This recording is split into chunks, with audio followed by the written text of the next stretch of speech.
Yuk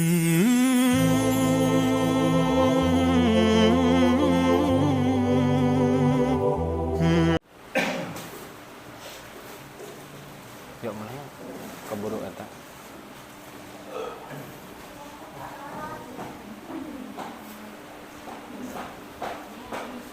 Bismillahirrahmanirrahim. Assalamualaikum warahmatullahi wabarakatuh. Waalaikumsalam warahmatullahi wabarakatuh. Innal hamdalillah nahmaduhu wa nasta'inuhu wa nastaghfiruh wa na'udzu billahi min shururi anfusina wa min sayyiati a'malina. Man yahdihillahu fala mudilla lahu wa man yudlil fala hadiya lahu. Asyhadu an la ilaha illallah wa asyhadu anna Muhammadan rasulullah. Allahumma shalli ala Muhammadin wa ala alihi wa sahbihi ajma'in. Amma ba'du. Pertama-tama dan yang paling utama, marilah kita panjatkan puji dan syukur kita kepada Allah Subhanahu wa taala. Alhamdulillah pada malam Jumat yang berbahagia ini kita masih diberikan nikmat iman, nikmat Islam, nikmat Islam, dan nikmat kesehatan kepada kita semuanya. Selanjutnya, salawat serta salam senantiasa terlimpahkan kepada junjungan kita Nabi Allah Muhammad sallallahu alaihi wasallam yang kita nantikan syafaatnya pada hari kiamat. Allahumma amin. Jemaah yang insyaallah dirahmati oleh Allah Subhanahu wa taala, baiklah kita mulai kajian pada malam Jumat ini, dan marilah acara ini kita buka dengan membaca basmalah. Bismillahirrahmanirrahim. Untuk acara selanjutnya yaitu kajian yang akan disampaikan oleh Ustaz Dawudi kepada beliau waktu dan tempat kami persilakan. Bismillahirrahmanirrahim. Assalamualaikum warahmatullahi wabarakatuh. Alhamdulillahi rabbil alamin wa bihi nasta'inu ala umuri dunya waddin. Wassalatu wassalamu ala asyrafil anbiya'i wal mursalin nabiyyina Muhammadin wa ala alihi wa sahbihi ajma'in. Asyhadu an la ilaha illallah wahdahu la syarika lah wa asyhadu anna Muhammadan abduhu wa rasuluhu la nabiyya wa la rasula ba'dah. Qala Allah ta'ala fil Qur'anil Karim ba'da an a'udzu billahi minasyaitonir rajim. Bismillahirrahmanirrahim. Ya ayyuhalladzina amanu taqullaha haqqa tuqatih wa la tamutunna illa wa antum muslimun. Ittaqillaha haitsu ma kunta wa atbi'i sayyi'atal hasanata tamhuha wa khaliqin nasa bi khuluqin hasanin.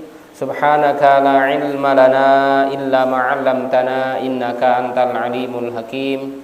Allahumma anfa'na bima 'allamtana wa 'allimna ma yanfa'una wa zidna ilma. Amma ba'du. Hadirin wal hadirat, Bapak Ibu jamaah majelis taklim yang dirahmati Allah Subhanahu wa taala. Marilah kita tidak henti-hentinya untuk selalu memuhasabah, untuk selalu berintrospeksi atas segala apa yang telah Allah Subhanahu wa taala berikan kepada kita, dan juga menghitung-hitung setiap amal kita, berapa jengkalkah kita di dalam melangkah untuk bersama-sama kita meraih ridho Allah Subhanahu wa taala, melakukan ketaatan. Tentunya di dalam hari-hari kita perlu bagi kita semuanya untuk bersama-sama kita mengoreksi setiap amal kita masing-masing. Mengapa demikian? Karena memang kita tidak ada yang tahu di antara kita semuanya tentang siapakah yang paling diterima amalnya, atau bisa dikatakan amal yang mana yang ternyata diakui oleh Allah Subhanahu wa taala dengan penuh keikhlasan, kemudian juga sesuai dengan apa yang Allah Subhanahu wa taala harapkan dan itu semuanya yang akan menjadi tabungan, yang akan menjadi celengan bagi kita semuanya di akhirat kelak yang nanti akan kita raih, yang catatan-catatannya sudah Allah Subhanahu wa taala rapihkan ya semuanya, tidak ada satupun yang teralpakan, tidak ada satupun yang sampai mungkin tertinggal dari apa-apa yang kita lakukan. Maka marilah kita untuk selalu bersyukur kepada Allah, yang mana jalan syukur ini adalah dengan selalu meninggalkan berbagai bentuk larangan dan juga melaksanakan ketaatan kepada Allah Subhanahu wa taala. Salah satunya adalah yang paling penting bagi kehidupan kita adalah tidak boleh bagi kita semuanya sebagai hamba Allah yang mukmin untuk meninggalkan yang namanya sholat.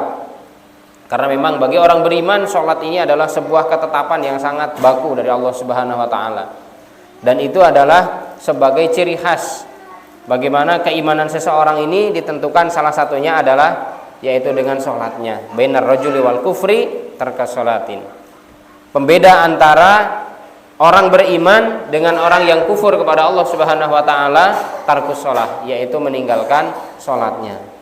Maka alhamdulillah Allah Subhanahu wa taala berikan kepada kita keistiqomahan, dan bahkan Allah Subhanahu wa taala lebihkan bagi diri kita semuanya untuk bisa bersama-sama di dalam sholat berjamaah. Semoga Allah berikan istiqomah kepada kita semua sehingga nanti bersama-sama juga kita akan mendapatkan surganya Allah Subhanahu wa taala. Amin Allahumma amin. Jamaah yang dirahmati Allah Subhanahu wa taala, kemarin sudah kita bahas dari poin 1, 2, 3, 4 atau bisa dikatakan sampai 2 sesi ya, tentang bagaimana tips yang mudah atau tips ringan agar kita semuanya bisa melaksanakan sholat berjamaah dengan sukarela, artinya tidak ada paksaan, dengan senang hati. Tidak ada satupun mungkin hal-hal yang memberatkan bagi diri kita untuk melangkahkan kaki untuk bersama-sama memakmurkan masjid Allah Subhanahu wa taala. Karena apa? Karena sebenarnya semua apa yang telah Allah Subhanahu wa taala turunkan ke muka bumi ini itu pasti akan Allah Subhanahu wa taala mudahkan jalannya.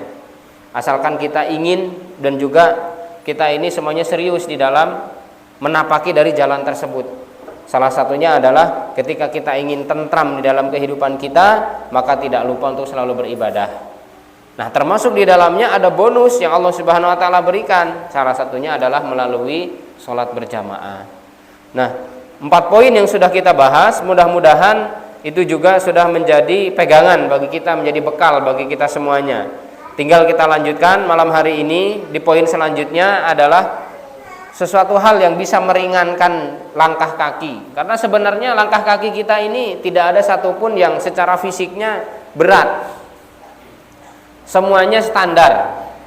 Semuanya standar. Artinya Allah Subhanahu wa taala jadikan bahwa telapak kaki kita ini tidak lebih besar daripada kepala. Mengapa demikian? Ya salah satunya itu tadi, bahwa tentunya kalau misalkan lebih besar daripada kepala sangat susah ya, sangat sulit sekali untuk melangkahkan kaki ke masjid. Akan tetapi dibuat lebih kecil. Untuk apa? Supaya kita ringan. Hanya memang kalau dilihat secara fisik betul ya, atau memang iya seolah-olah demikian. Akan tetapi bagaimana kondisi hati kita itulah yang memang betul-betul menjadikan satu bentuk apa ya, parameternya ya gitu ya, atau ukurannya. Ternyata kondisi hati, kondisi jiwa, kondisi ruh kita itu semuanya juga sangat menentukan dan bahkan yang paling dominan di dalam kita semuanya untuk bisa meraih setiap seruan-seruan Allah Subhanahu wa taala dengan sesegera mungkin. Nah, maka poin selanjutnya para jamaah yang dirahmati Allah Subhanahu wa taala adalah meninggalkan maksiat dan dosa. Ini adalah kunci selanjutnya agar kita bisa mudah di dalam melaksanakan sholat secara berjamaah. Mengapa demikian? Karena setiap dosa yang dilakukan sejatinya itu adalah maksiat kepada Allah. Jadi setiap kesalahan yang kita lakukan itu adalah maksiat di hadapan Allah Subhanahu wa taala. Bilal bin Sa'ad pernah menyampaikan, jangan kamu pandang maksiat apa yang kamu lakukan. Artinya sekecil apapun maksiat, sekecil apapun keburukan yang dilakukan oleh dirimu, itu jangan hanya memandang itunya, tapi pandanglah siapa yang engkau bermaksiat kepadanya. Artinya pandanglah Allah Subhanahu wa taala yang kamu itu ternyata mengundang kemurkaan dari Allah Subhanahu wa taala. Nah, maka bisa jadi dan bahkan banyak sekali ungkapan-ungkapan para ulama karena dosa-dosa, karena terbelenggu dengan kesalahan, terbelenggu dengan kemaksiatan, sehingga mereka ini sulit sekali untuk melaksanakan ibadah dan juga merasakan kenikmatan ibadah di hadapan Allah Subhanahu wa taala. Ada yang terhalang untuk bisa sholat tahajud gara-gara dosa-dosa. Atau perilaku dari istrinya, perilaku dari hewan tunggangannya, itu sangat menjadi ciri khas atas dosa yang pernah dia lakukan. Jadi kata seorang ulama ini, aku bisa melihat ya, ciren lah kalau bahasa kita. Saya bisa merasakan bagaimana karena dosa-dosa yang membelenggu di dalam jiwa, di dalam diri kita, di dalam diri seseorang itu tadi, karena ternyata dosa-dosa sehingga akhirnya perilaku istri, perilaku hewan tunggangan pun agak berbeda. Susah diatur, salah satunya itu. Jadi ketika mungkin kita menyaksikan atau mungkin kita mendapati siapapun mereka yang ada di antara kita, ternyata salah satunya adalah misalkan istri atau mungkin anak, kok susah banget diaturnya misalkan. Itu bisa jadi juga karena apa? Belenggu dosa yang ada di dalam diri kita yang sulit untuk memfilter di dalam jiwa bahwa ini adalah hak atau batil.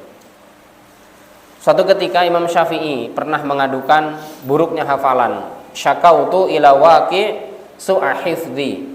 Aku mengadu kepada Imam Al-Waqi' bin Jarrah. Imam Waqi' bin Jarrah itu salah satu guru dari Imam Syafi'i rahimahumullahu taala.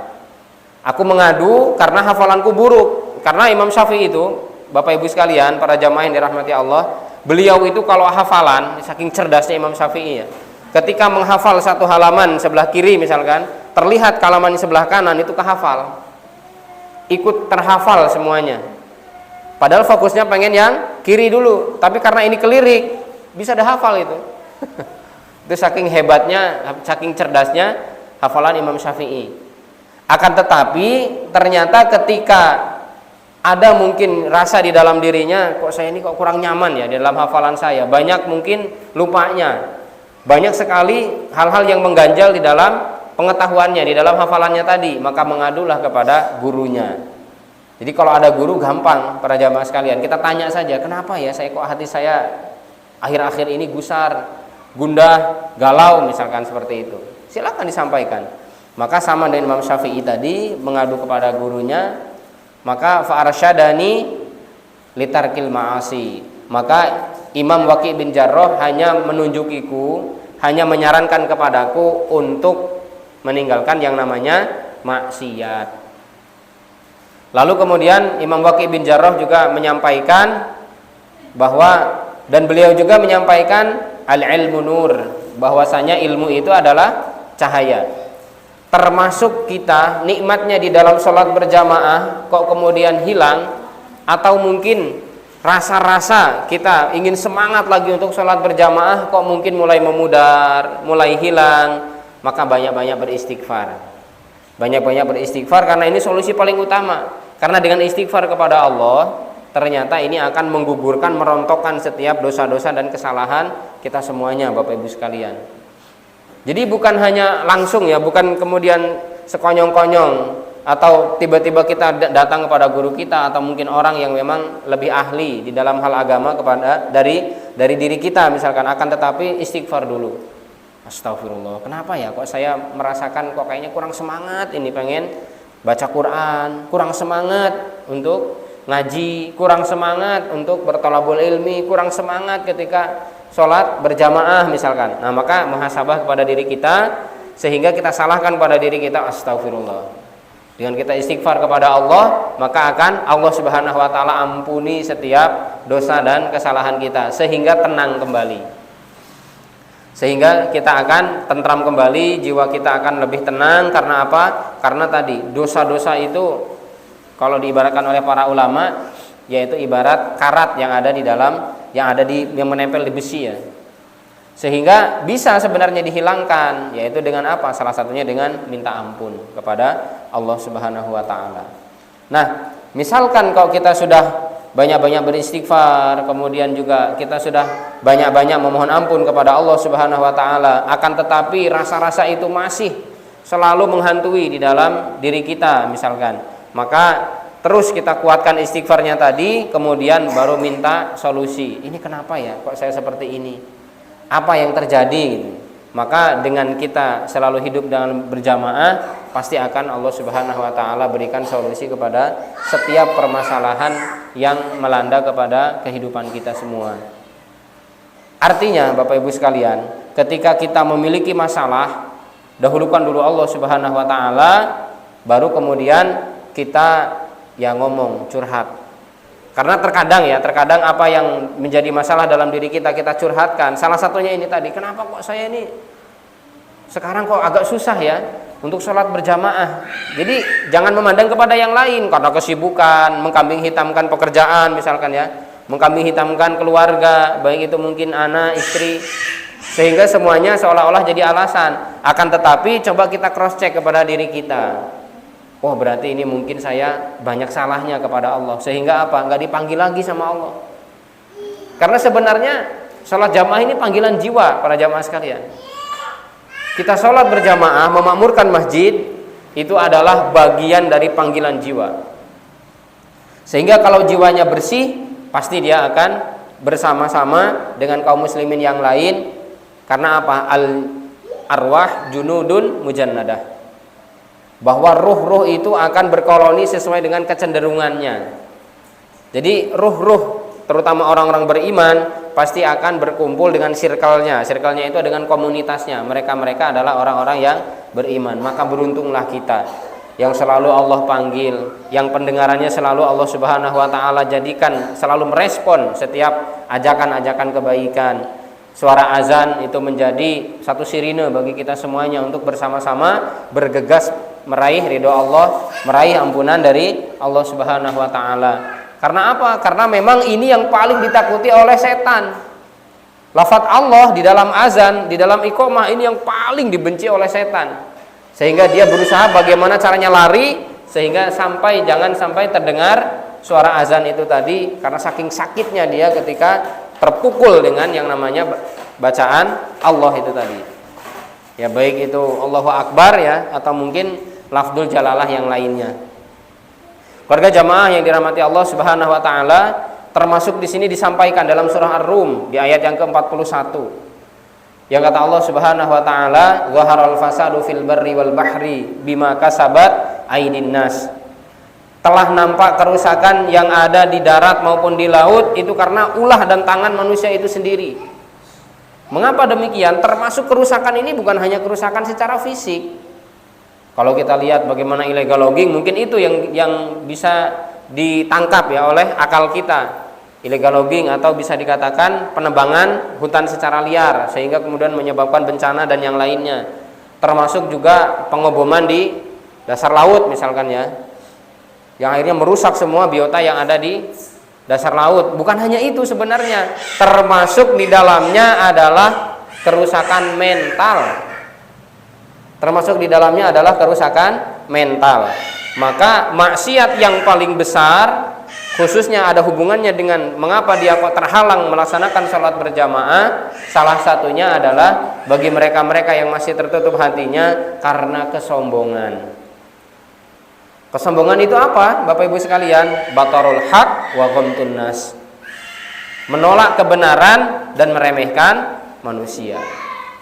Ketika sudah jelas-jelas syariat salat berjamaah itu adalah jelas adanya dan juga sudah disampaikan oleh para ulama, baik dari Qur'annya itu sudah ada, baik dari sunnah nabinya juga ada, baik itu sunnah qauliyah maupun sunnah fi'liyah dan takririyah, itu semuanya lengkap di dalam syariat salat berjamaah ini. Nah, ketika ada penolakan bahwa salat jamaah itu tidak dianjurkan atau salat jamaah itu tidak ada dalilnya, sampai bertanya mana dalilnya. Nah, ini adalah bagian dari kesombongan. Mengapa demikian? Karena memang kesombongan ini adalah pangkal dari keburukan. Iblis bisa dikeluarkan oleh Allah Subhanahu wa taala, diturunkan dari surga karena sombong. Fir'aun ditenggelamkan di Laut Merah karena sombong. Qarun ditenggelamkan di dalam tanah bersama harta-hartanya karena sombong. Jadi semua manusia yang mempraktekkan kesombongan ya, yang mereka ini kok ternyata di dalam kehidupannya sombong kepada Allah Subhanahu wa taala sampai tadi termasuknya adalah menolak syariat, maka mereka akan dicampakkan oleh Allah Subhanahu wa taala sehingga hatinya, jiwanya kering kerontang. Tidak ada yang namanya cahaya keimanan, atau bisa dikatakan jiwanya gersang. Nah, maka dalam hal ini bagi kita yang Allah Subhanahu wa taala panggil, bagi kita yang Allah Subhanahu wa taala selalu arahkan untuk berada di tempat-tempat tumbuhnya iman, maka mari kita bersyukur kepada Allah. Banyak-banyak kita bertafakur, berterima kasih kepada Allah Subhanahu wa taala, bila perlu untuk mengganti atau bisa dikatakan untuk membalas setiap apa yang telah Allah Subhanahu wa taala berikan kepada kita. Kita mengajak kepada kerabat kita mengajak orang-orang terdekat kita mengajak kepada kolega kita, baik teman bisnis, mereka yang muslim, ketika misalkan bertamu ke rumah, yuk sholat jamaah dulu yuk. Ini pahalanya luar biasa, Pak. Pahalanya itu besar sekali. Sudah kita dapat 27 derajat, nambah lagi dengan mengajak orang lain. Masya Allah, itu hebat sekali itu. Karena apa? Sering disampaikan, kita bukan hanya soleh untuk diri kita sendiri, akan tetapi juga bisa soleh untuk orang lain. Sehingga mereka mulai merasakan, ya Allah, nikmat banget ya sholat jamaah itu ya. Ternyata dengan sholat berjamaah ini kita semuanya bisa mencari solusi dari mungkin kehidupan kita yang sangat-sangat rumit. Ternyata dari itulah Allah Subhanahu wa taala memberikan jalan keluarnya. Tidak ada yang tidak mungkin, Bapak Ibu sekalian, bagi Allah Subhanahu wa taala. Karena apa? Innama amruhu idza arada syai'an ayyaqula lahu kun fayakun. Bahwa bagi Allah Subhanahu wa taala dalam semua urusan apapun, ketika Allah sudah berfirman kun, jadilah solusi bagi hambaku yang ini, maka Allah Subhanahu wa taala dengan firman tersebut langsung terjadi apa yang memang Allah inginkan. Fayakun. Salah satunya mungkin kita ya tadi sudah merasa bosan kadang hidup di dunia, tapi ternyata bingung mau kemana, arahnya itu tidak jelas. Artinya dia masih dalam keadaan linglung, dalam keadaan kebingungan. Maka carilah Allah Subhanahu wa taala. Salah satunya di mana Allah Subhanahu wa taala memanggil kita semuanya, yaitu di rumahnya. Di mana itu? Yaitu di masjid. Di musola, ya musola masjid itu sama ya. Karena apa? Disinilah tempat tumbuhnya keimanan. Disinilah tempat bersemainya keimanan-keimanan para hamba. Karena apa? Karena di dalamnya 1x24 jam selalu dikumandangkan lafaz-lafaz Allah, asma-asma Allah Subhanahu wa taala yang husna, nama-nama yang baik, termasuk minimal sekali 5 kali disebutkan nama Allah Subhanahu wa taala di dalamnya. Dan juga yang berapa kali yang dijaharkan? 3 kali ya, subuh, kemudian di waktu maghrib, di waktu isya. Nah ini di waktu-waktu krusial, waktu-waktu subuh yang ngantuk, kemudian di waktu-waktu maghrib yang mungkin mulai lelah, waktu isya juga sudah mulai ngantuk.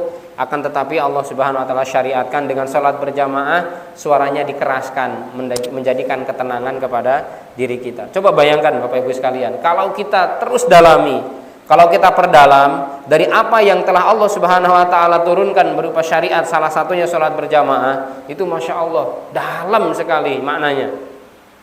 Termasuk tadi, kenapa kok zuhur sama asar kok enggak ya gitu.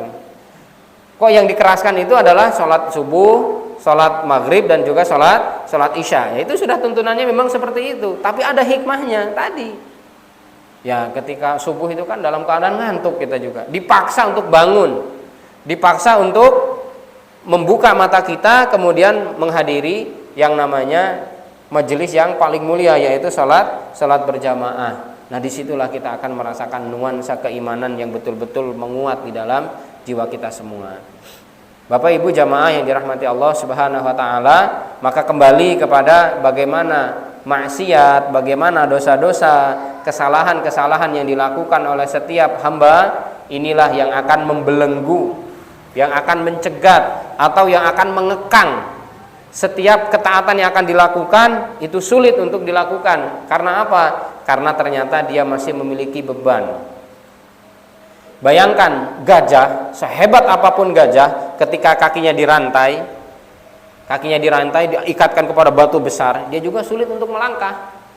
Padahal kurang apa gajah itu? Kuatnya luar biasa itu. Itulah analogi sederhananya atau logika sederhananya ya, kita pengen melihat bagaimana aslinya dari ternyata belenggu dosa ini benar-benar akan membelenggu, akan mengikat kita semuanya, bahkan mungkin mengepung seolah-olah tidak bisa keluar dari zona yang namanya keburukan itu tadi. Sama dengan bagaimana ketika gajah itu yang biasanya ngamuk, yang biasanya kesana kesini dan kuat dia, termasuk pohon kelapa pun bisa diseruduk, bisa ditumbangkan sama dia. Akan tetapi ketika dirantai kakinya, kemudian juga ditali di batu yang besar gitu ya, dia hanya tahu tentang bagaimana kondisi yang ada di sekitarnya saja, yang di dekatnya saja. Karena apa? Dia tidak bisa melompat atau mungkin dia tidak bisa keluar dari belenggu ini tadi. Sama ketika manusia terbelenggu oleh dosa-dosanya. Jamaah yang dirahmati Allah Subhanahu wa taala, lalu yang keenam, ini yang kelima tadi ya. Sebelumnya ada dalil lagi dari Al-Qur'an dalam surat Asy-Syura di ayat yang ke-30. Kata Allah Subhanahu wa taala, "Wa ma asabakum min musibatin fabima kasabat aydikum wa ya'fu an katsir." Tidaklah musibah yang menimpa kalian dari satu musibah apapun, itu adalah fabima kasabat aydikum. Ternyata itu ulah tanganmu sendiri. Ini Allah Subhanahu wa taala memberikan penegasan kepada kita. Jadi setiap musibah, setiap apapun yang menimpa dirimu, ternyata kamu sendiri yang menjadi penyebabnya. Betul-betul kita ditampar ini, Bapak Ibu sekalian. Betul-betul kita diingatkan oleh Allah Subhanahu wa taala, jangan nyalahkan orang lain gitu, bahasanya gitu. Jangan menyalahkan orang lain, tidak boleh menyalahkan orang terdekatnya, baik ibunya, bapaknya, atau mungkin istrinya atau anaknya. Salahkan kepada diri kita sendiri. Karena apa? Allah Subhanahu wa taala telah menegaskan. Tapi Allah Subhanahu wa taala wa ya'fu an katsir. Tapi Allah Subhanahu wa taala banyak-banyak memaafkan setiap kesalahan dari apa yang dilakukan oleh hamba-hambanya. Tapi kita harus sadar diri, setiap apapun yang menimpa kepada diri kita itu ternyata karena ulah diri kita sendiri. Karena kesalahan dari diri kita sendiri. Salah satunya, kenapa kok saya ini ya sulit banget, pengen kayak teman-teman itu, orang-orang itu istiqomah salat jamaahnya, kok kenapa saya nggak punya rasa itu? Karena apa? Satu, karena kita mungkin belum serius, karena kita mungkin belum memiliki keinginan yang lebih kuat untuk bisa bersama-sama dengan saudaranya yang nantinya bukan hanya di sini kita akan bersama para jamaah sekalian, akan tetapi kebersamaan kita akan sampai kekal ke surganya Allah Subhanahu wa taala. Ini yang perlu diingat. Bahwa kebersamaan kita yang perlu diingat ya bukan hanya sekedar kita di dalam barisan shaf salat berjamaah. Akan tetapi kita semuanya sudah tidak akan ada lagi rasa lelah. Sudah tidak akan ada lagi ibadah-ibadah yang mencapaikan atau melelahkan, tapi itu nanti di surganya Allah Subhanahu wa taala. Nah, di dunia ini kita dituntut untuk banyak bercapek-capek, banyak berlelah-lelah. Untuk apa? Meraih nanti suatu kenikmatan yang abadi, yang tidak akan pernah ada bandingnya. Meskipun dia pernah mendapatkan kenikmatan yang hebat ketika di dunia, akan tetapi tidak sebanding dengan kenikmatan nanti di surganya Allah Subhanahu wa taala. Di sana udah nggak ada lagi ngaji, Pak. Sudah tidak ada lagi yang namanya sholat berjamaah, nggak ada di sana. Yang ada hanya kenikmatan. Yang ada hanya berbagai bentuk kenikmatan selalu menyusul. Satu nikmat belum selesai mungkin merasakannya, disusul dengan nikmat yang lain. Masya Allah itu. Sampai mungkin kitanya capek untuk menikmati malahan. Kalau sekarang ini kita capek untuk banyak-banyak berbekal, akan tetapi nanti di akhirat kita bahkan lelah mungkin untuk menikmati setiap hasil yang diperoleh apa yang sudah kita tanam semasa kita hidup di dunia. Termasuk di dalamnya adalah capeknya kita, lelahnya kita dalam keadaan kita komitmen memaksa diri kita untuk memakmurkan masjid Allah Subhanahu wa taala, diganti oleh Allah Subhanahu wa taala dengan kenikmatan yang tiada tara, yang tiada ada bandingnya. Yang keenam adalah senantiasa bermuhasabah. Nah, tadi introspeksi ya, tadi sudah disampaikan banyak-banyak bahwa memuhasabah setiap amal yang kita lakukan ini perlu. Karena perbuatan orang-orang soleh terdahulu, mereka tidak pernah merasa puas. Mereka tidak pernah merasakan dah pokoknya amal saya sudah cukup sampai di sini saja. Insya Allah Allah Subhanahu wa taala dengan kemaha pengasihannya pasti akan memberikannya kepada saya, yaitu sesuatu yang lebih dari apa yang saya inginkan. Ya tetap semuanya perlu ikhtiar, semuanya perlu usaha, dimaksimalkan. Termasuk adalah kita bermuhasabah itu maksudnya apa, Pak? Maksudnya bermuhasabah itu adalah mengoreksi sejauh mana kualitas sholat kita, sejauh mana kedekatan kita dengan Allah Subhanahu wa taala, sejauh mana kedekatan kita dengan masjid. Bukan hanya jarak. Yang dekat itu bukan hanya jarak, akan tetapi bagaimana kita aktif atau tidak. Itu perlu dimuhasabah. Itu perlu kita koreksi. Oh, tahun pertama atau mungkin ketika kita dalam masa hijrah, saya sudah mulai aktif. Tahun keduanya saya harus bisa lebih aktif. Tahun ketiganya saya kalau bisa ngajak. Nah, ini salah satunya. Kalau bisa mengajak kepada orang-orang yang memang mereka adalah bisa di bawah pengaruh kita, atau mungkin mereka yang memang dekat dengan kita untuk bersama-sama masuk ke dalam surga. Jadi jangan egois, bahasanya gitu. Jangan egois, kita pengen masuk surga sendirian, yang surga yang luasnya seluas langit dan bumi, kok arep dipek dhewe kalau bahasa orang Jawanya ya. Arep di dahar sorangan gitu ya, atau mungkin akan diambil sendiri. Tentunya kita ngajak kepada orang-orang yang memang ada di dekat kita. Itu salah satu muhasabah yang memang terbaik bagi kita semuanya. Ternyata dengan hal tersebut di masa-masa futur, ketika kita mengalami yang namanya mungkin bisa dikatakan drop keimanannya ya, dalam keadaan ngedrop, temannya akan mengingatkan. Coba bayangkan kalau kita hanya sholat sendiri di rumah. Kalau hanya sholat sendiri di rumah, para jamaah sekalian, dalam keadaan semangat, mungkin semangat menggebu, terdengar suara azan misalkan di musola atau di masjid, sholat dia dan juga tepat waktu, tapi di rumah. Akan tetapi dalam masa-masa futur, karena setan itu tidak pernah berhenti menggoda. Nah ini yang penting dalam diri kita. Maka ketika dalam masa-masa lemah, dalam masa-masa futur, ternyata tidak ada yang mengingatkan. Bingung kita mau pegangan ke siapa, kita mau meminta saran kepada siapa.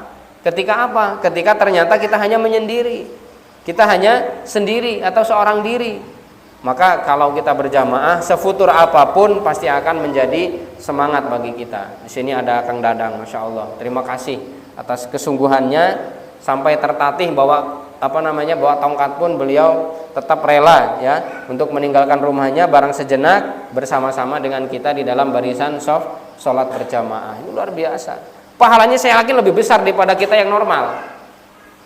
Allah Subhanahu wa taala Maha Adil. Allah Subhanahu wa taala akan memberikan sesuatu sesuai dengan upayanya, akan memberikan sesuatu sesuai dengan ikhtiarnya, usaha yang memang betul-betul dikerahkan oleh manusia-manusia tadi, oleh hamba-hamba Allah Subhanahu wa taala. Termasuk pengajian misalkan Pak Yasir, kemudian Pak Rosi, saya yakin bisa jadi lebih besar pahalanya daripada saya yang mungkin hanya dari berapa meter ya dari rumah. Beliau dari Selikur sana, dari 21 dari kota metro. Mas Destur kemudian dan keluarganya bisa jadi lebih besar pahalanya. Mengapa demikian? Allah menilai dari kesungguhannya. Nah coba bayangkan kalau kita hanya seorang diri, siapa yang akan kita lihat? Ya hanya sendiri. Dan hanya kebingungan. Saya akan bercermin kepada siapa ya? Saya akan meminta motivasi kepada siapa? Karena apa? Ya namanya juga cuma sendirian. Sehingga apa? Siapa yang akan mempengaruhi? Setan. Kemarin sudah disampaikan bahwasanya udah nggak apa-apa, nggak usah salat jamaah dulu, yang penting kamu sholat. Akan dibisiki terus itu. Nah, semua bisikan-bisikan setan itu adalah halus, Bapak Ibu sekalian. Tidak ada yang kasar kemudian sampai gimana ya, sangar gitu nggak. Akan tetapi secara halus, dibisiki secara halus. Mengapa demikian? Karena memang dia ingin menggelincirkan, tapi ternyata mungkin seolah-olah tidak menyakiti. Nah, itulah liciknya dari setan laknatullah alaihi ya. Jamaah yang dirahmati Allah Subhanahu wa taala, Allah mengingatkan di dalam surat Al-Hasyr di ayat yang ke-18. Ya ayyuhalladzina amanu, wahai orang-orang yang beriman, ittaqullah, bertakwalah kalian kepada Allah Subhanahu wa taala. Wal tanzur nafsum ma qaddamat lighad, dan hendaklah setiap jiwa mempersiapkan, hendaklah setiap jiwa mengetahui, mengingat-ingat apa yang akan dia lakukan untuk lighad. Untuk godan di sini maksudnya adalah untuk hari esok, yaitu maksudnya hari kiamat ya. Wattaqullah. Kemudian Allah Subhanahu wa taala menegaskan lagi, bertakwalah kalian kepada Allah Subhanahu wa taala. Innallaha khabirum bima ta'malun. Karena sesungguhnya Allah Subhanahu wa taala itu Maha mengetahui apa yang kalian kerjakan. Jadi semua gerak-gerik kita Bapak Ibu sekalian, para jamaah yang dirahmati Allah, semua tingkah laku kita itu dinilai oleh Allah Subhanahu wa taala. Termasuk rajinnya kita memakmurkan masjid oleh Allah Subhanahu wa taala, tidak ada yang ditinggalkan sedikit pun. Ya mungkin nanti perhitungannya apakah ikhlas atau belum, terpaksa atau sukarela, diajak atau mungkin secara sadar gitu ya. Kalau diajak kemudian kita ikhlas ya tetap pahalanya besar. Akan tetapi mungkin kalau masih terpaksa, akan tetapi ini bagian dari tarbiyah, memang harus dipaksa. Bagian dari pendidikan di dalam agama Islam, maka ini juga harus ada yang namanya paksaan. Kita paksa jiwa kita paksa dari belenggu hawa nafsu itu, kemudian kita hajar ya. Kita perangi sehingga kemudian bisa mengalahkan dari yang namanya hawa nafsu tadi. Maka dalam hal ini banyak-banyak kita bermuhasabah, ini adalah bagian dari solusi untuk kita bersama-sama memahami setiap apa yang akan kita bawa di hadapan Allah Subhanahu wa taala itu adalah yang akan berkualitas di hadapan Allah nantinya. Kata Umar bin Khattab, hasibu anfusakum, hisablah diri kalian qabla an tuhasabu, sebelum nanti akan ada hisab yang nyata. Artinya koreksi dulu. Maka di dalam perusahaan Bapak Ibu sekalian ada yang namanya bagian QC kan gitu ya. Bagian QC itu untuk apa? Ngecek. Dicek dulu ini layak apa tidak ini. Ketika sudah diproduksi, kemudian setelah itu kalau misalkan QC ya, QC itu, kalau misalkan di buku-buku itu biasanya ada buku baru, nanti ada kertasnya QC, telah lulus, ada QC itu namanya. Jadi itu yang akan quality control maksudnya ya.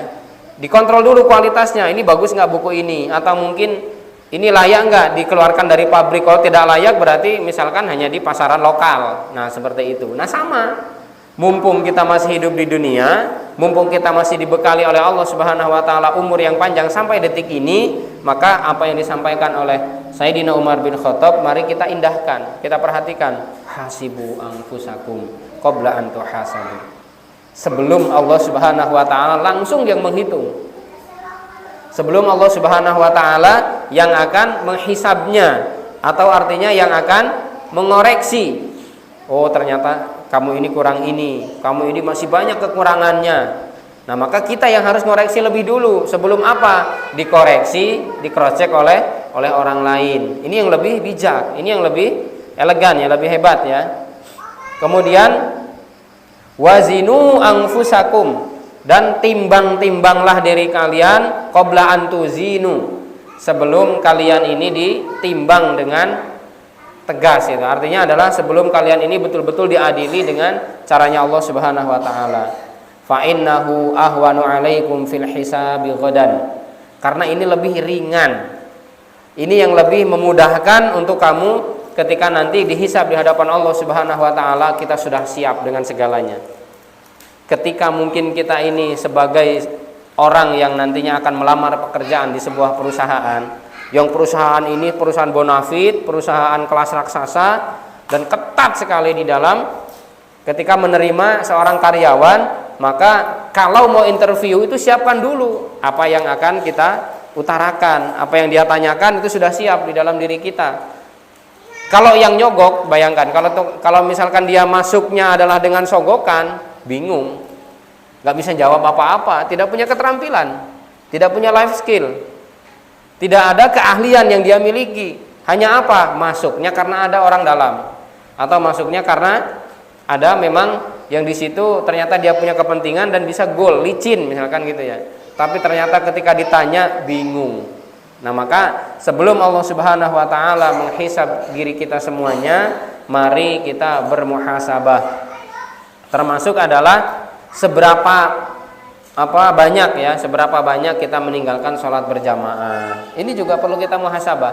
Karena apa? Mumpung kita masih hidup di dunia, maka kita ganti setiap kekurangan tadi. Kita susulkan setiap kekurangan-kekurangan yang sudah kita lakukan. Ya Allah, saya banyak sekali meninggalkan atau melalaikan panggilan-panggilan-Mu. Ya Allah, berilah kepada hamba kesempatan. Ini mukmin yang cerdas seperti itu para jamaah sekalian. Jadi jangan merasa yang dulu biar berlalu ya Allah, yang penting saya sekarang sudah mulai. Enggak seperti itu.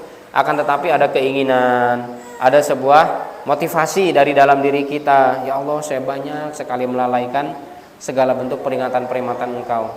Berilah kemudahan untuk bisa mengganti, untuk bisa menambah amal, sehingga yang bolong-bolong itu tadi bisa saya tambal, yaitu dengan kebaikan demi kebaikan yang lebih dari apa yang mungkin saya tinggalkan. Ini muhasabah.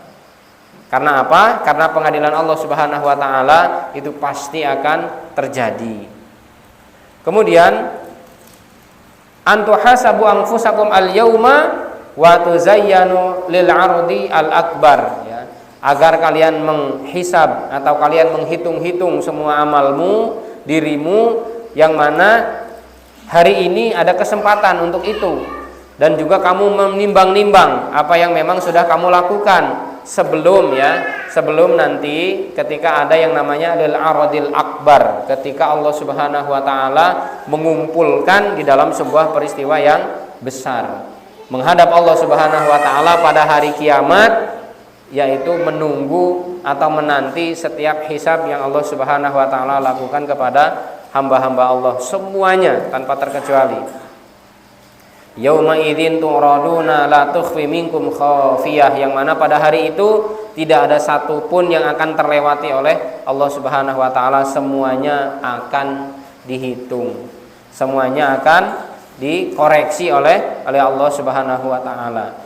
Jamaah yang dirahmati Allah Subhanahu wa taala, Al Hasan Al Basri mengatakan, engkau tidak menjumpai seorang mukmin kecuali pasti melakukan evaluasi diri dengan bertanya apa yang engkau inginkan sehingga engkau beramal. Nah ini juga penting bagi kita. Jadi kita pengen apa nih ketika kita beramal? Ya pengen surga. Kita mengharap yang namanya surga. Nah ini kita harus muhasabah dulu. Kita koreksi diri kita. Apa yang engkau inginkan sehingga engkau makan? Ya pengen kenyang. Apa yang engkau inginkan sehingga engkau minum? Karena kehausan. Karena apa? Setiap amal yang Allah Subhanahu wa taala pampangkan di hadapan kita, maka kita semuanya pasti punya irodah. Apa tujuan kamu sholat berjamaah? Karena apa? Amal-amal saya masih kosong ya Allah. Saya ingin ridho Allah Subhanahu wa taala, salah satunya melalui sholat berjamaah. Saya pengen istiqomah di sini ya Allah. Baca Quran saya berantakan ya Allah. Tahajud saya sering ditinggal. Kemudian apalagi? Puasa saya selalu bolong. Jangankan untuk saum sunnah, kadang kalau sudah mulai Ramadan datang penyakit, sakit bisa jadi. Saya nggak ada lagi amal yang saya andalkan ya Allah, maka saya andalkan untuk sholat berjamaah dengan istiqomah. Meskipun mungkin saya ini hanya jamaah, meskipun saya ini hanya sebagai pengikut, sebagai makmum, akan tetapi saya komitmen untuk bisa menguatkan setiap amal-amal. Salah satunya adalah amal saya di dalam mengikuti sholat berjamaah. Bapak Ibu jamaah yang dirahmati Allah Subhanahu wa taala, maka dalam hal ini mudah-mudahan kita diberikan kekuatan oleh Allah untuk bisa mengetahui, untuk bisa mengenal setiap kekurangan kita, mengenal setiap apapun yang mungkin ternyata itu semuanya bisa mendatangkan murka Allah Subhanahu wa taala, sehingga kita bisa waspada, sehingga kita bisa berhati-hati, dan termasuk Allah Subhanahu wa taala selalu memberikan hidayahnya kepada kita, petunjuk dan juga jalan kebenaran untuk kita bersama-sama menapakinya dengan mencari ridha Allah Subhanahu wa taala. Amin Allahumma amin. Sedikit yang dapat saya sampaikan, mudah-mudahan bisa bermanfaat, dan insya Allah kita lanjutkan di pekan yang akan datang, yaitu episode terakhir ya, dari tips ringan atau mudah sholat berjamaah. Semoga Allah mampukan kita semuanya. Billahi taufiq wal hidayah. Wassalamualaikum warahmatullahi wabarakatuh.